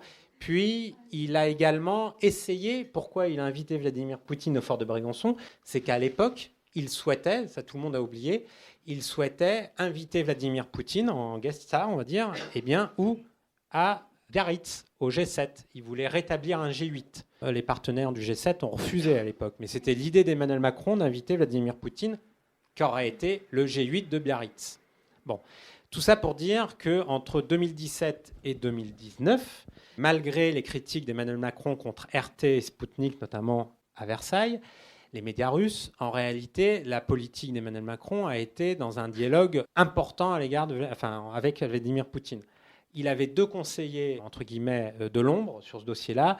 Il y avait Jean-Pierre Chevènement, qui était déjà conseiller spécial de la France sous François Hollande pour la Russie, mais Macron l'a confirmé à plusieurs reprises et il a amené des messages secrets à plusieurs reprises à Vladimir Poutine en main propre. Et il y avait également Hubert Védrine, ancien ministre des Affaires étrangères socialiste, qui était également sur l'école de « il faut rétablir un dialogue avec la Russie ». Bon. Là, à partir de là, qu'est-ce qui s'est passé ? Il s'est passé que sur le dossier ukrainien, en fait, Macron n'a pas du tout évolué sur l'application des accords de Minsk. Donc, en fait, il a pas réussi à temps, je dirais, à convaincre Zelensky d'appliquer une partie des accords de Minsk. Et donc, Poutine a dit, en gros, tu me sers à quoi ? Voilà, pour aller vite. Et par ailleurs, il y a un effet structurel. C'est que la faiblesse européenne, et là c'est au-delà de Macron, j'ironise un peu sur le président de la République, je ne devrais pas, c'est que, en fait, le gros problème d'Emmanuel Macron sur le dossier vis-à-vis de la Russie, tant des pays aussi, Pologne que tu citais, je te tutoie, excuse-moi, que les pays baltes, la République tchèque, la Slovaquie, enfin tous ces États-là, le gros problème de la France sur ce dossier-là, c'était que, justement, sur le dossier énergétique, la France était opposée à l'Allemagne. L'Allemagne faisant le choix du gaz russe, la France plutôt le choix du nucléaire. Mais par ailleurs, Total avec le gaz naturel liquéfié, parce que je rappelle, Total donc, exporte du gaz naturel liquéfié russe venant du champ de Yamal en Sibérie, par méthanier. Ces dernières années, c'était notre principal gaz en France, ça venait de Yamal, ça venait pas de l'Algérie. Et donc, Emmanuel Macron s'est retrouvé isolé sur l'espace européen, s'est retrouvé isolé face à l'Allemagne, face à l'Italie pendant tout un temps. Ça, on ne l'a pas évoqué le dossier, mais c'est le dossier Bolloré-MSC qui a pesé sur les relations avec l'Italie. Et donc, en étant en division au niveau européen, en fait, Poutine a profité de ces divisions, comme les Américains d'ailleurs. Et Poutine a considéré, comme les Américains, que le partenaire le plus puissant d'Europe, là on revient à l'école réaliste, on va dire, le partenaire le plus fiable d'Europe, qui pourtant n'est pas membre du Conseil de sécurité des Nations Unies, n'a pas non plus une armée forte, eh bien c'était l'Allemagne. Et donc, Russes comme Américains ont principalement négocié ces dernières années avec Merkel, ce qui fait que toutes les tentatives d'Emmanuel Macron jusqu'en février 2022 ont été très complexes et pas extrêmement efficaces. Et puis surtout, ce qui s'est passé, là pour le coup, à la décharge d'Emmanuel Macron, c'est la crise du Covid 2020. Et donc là, Poutine a considéré que vraiment, décidément, Macron n'était pas un partenaire sérieux. Ça veut dire quoi? Ça veut dire qu'il n'avait pas intérêt à négocier avec la France dans le cadre européen, en gros, pour aller vite. Et donc, malheureusement pour nous, j'allais dire, parce que ça a abouti à l'escalade qu'on a connue, en février 2022, Macron essaye quand même, si tu parlais de sincérité, quand même essaye de privilégier le terrain de la paix en multipliant les contacts Zelensky-Poutine au moment où les Américains avaient rompu le dialogue totalement. Et là, alors ça c'est ce que vous avez peut-être pu voir à France 2, fameux reportage de Guy Lagache, on voit que Macron essaye d'avoir une initiative diplomatique entre Zelensky et Poutine. Là, ce qu'il a réussi à obtenir quand même, il a mis 5 ans, c'est que Zelensky bouge un peu sur les accords de Minsk. Comment je le sais? Par une observatrice qui était en Ukraine, chargée de l'application des accords de Minsk, qui m'a dit en février 2022, dans les jours précédant la guerre, voilà, Zelensky bouge enfin sur l'application des accords de Minsk. Et ça, c'est Macron qui avait cru obtenir quelque chose. Il essaye de le vendre à Poutine, la fameuse discussion au téléphone, là qu'on a vue à la télé. Si vous revisionnez le reportage aujourd'hui, avec tout ce que je vous ai dit, dans cette discussion-là entre Poutine et Macron, il y a Macron qui dit à Poutine, en substance, « Ah, mais j'ai obtenu quelque chose sur les accords de Minsk via Zelensky, que j'ai réussi à convaincre de bouger sur les accords de Minsk. » Et là, Poutine dit « Ah non, mais moi je m'en fous, de toute façon les accords de Minsk, c'est que du papier, ça sert à rien. En gros, qu'est-ce que tu m'embêtes avec ça ?» Et Poutine glisse. C'était le lendemain de la conférence de sécurité de Munich que je vous ai évoquée tout à l'heure. Il glisse au passage. Emmanuel, ils sont familiers, paraît-il, mais donc Emmanuel, au téléphone, il dit « Regarde ce que le président Zelensky a dit à Munich au sujet du nucléaire. » Et là, il y a le principal conseiller diplomatique de Macron, Emmanuel Bonne, qu'on voit à l'écran en plan de coupe, parce que là, à ce moment-là, on ne voit pas Emmanuel Macron dans son bureau au téléphone. On est en conférence téléphonique. Et là, Emmanuel Bonne, premier conseiller diplomatique de l'Élysée, ce qu'on appelle le Sherpa, entre autres, qui dirige la cellule diplomatique de l'Élysée, s'esclaffe en disant, en parlant du nucléaire, ce sont des bêtises, ce sont des bêtises. Voilà. La marginalisation de la France d'un point de vue diplomatique, notamment sur le dossier russe-Ukraine, c'est que là aussi, alors qu'on est membre permanent du Conseil de sécurité des Nations Unies, je suis fatigué, désolé, qu'on est puissance nucléaire, qu'on a une direction stratégique au Quai d'Orsay, on n'a pas été capable de percevoir la question de l'enjeu de la dissuasion et la prolifération potentielle entre Ukrainiens et Russes. Et que donc, ça explique aussi pourquoi les commentateurs en France tendent, les pro-russes, on va dire, les trolls russes qu'on trouve parfois sur Twitter, que les pro-américains ou les pro-atlantistes, on va dire, si je schématise tout ça, bien sûr, ne vous ont rappelé que la question des accords de Minsk depuis la crise de février 2022, alors qu'en réalité, historiquement, d'un point de vue stratégique, sécuritaire et de paix, c'est la question toujours pas réglée de ce qui s'est passé autour du mémorandum de Budapest, qui explique en partie la brouille immédiate, et je ne parle pas de 2014, puisque tout ça, ça a enclenché et compagnie, mais qui explique la brouille immédiate et la déclaration de guerre de Vladimir Poutine. D'ailleurs, je regardais Twitter aujourd'hui, il y a certains commentateurs, donc très pro-Moscou sur Twitter, qui disaient assez bizarre, je pense notamment à quelqu'un qui est dans le dialogue franco-russe, assez bizarre, les Russes qui disaient être intervenus pour protéger les russophones du Donbass, ils se carapatent très vite quand même là sur les différents terrains militaires autour du Donbass. Et donc il le disait avec un peu une ironie et aussi une amertume, vraisemblablement la personne, mais aussi une volonté de se distancier par rapport peut-être soit une débâcle, soit un choix tactique des Russes. Là, sur ça, je ne me prononce pas, je ne suis pas sur le terrain, et je n'ai pas d'informations à ce sujet-là. Reste que on voit que sur le dossier que vous évoquez de Macron sur le plan diplomatique, et c'est aussi toute une partie de l'emprise, de mon livre L'emprise, c'est que les choix diplomatiques qui ont été faits par Macron depuis 2017, malheureusement, heureusement, on peut dire, si on croit un peu à la paix mondiale, et puis surtout aussi si on a le souci, peut-être ou pas, parce qu'on pourrait très bien dire que la France, c'est très bien si la France n'a plus voix au chapitre au niveau mondial, mais ces dernières années, un président français qui a multiplié les échecs, c'est vraiment Macron. Voilà. On va en rester là. Merci beaucoup, Marc. Merci, Romain.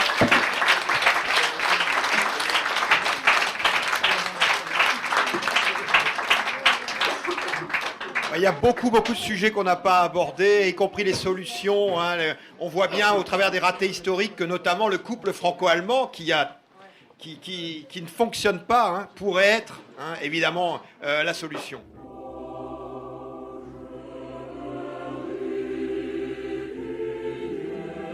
L'ouvrage de Marc Andevelde, Guerre cachée, les dessous du conflit russo-ukrainien, est publié aux éditions du Seuil. Vous venez d'écouter à l'instant une rencontre enregistrée à la librairie Ombre Blanche, lundi 19 septembre 2022, réalisée et mise en onde par Radio Radio.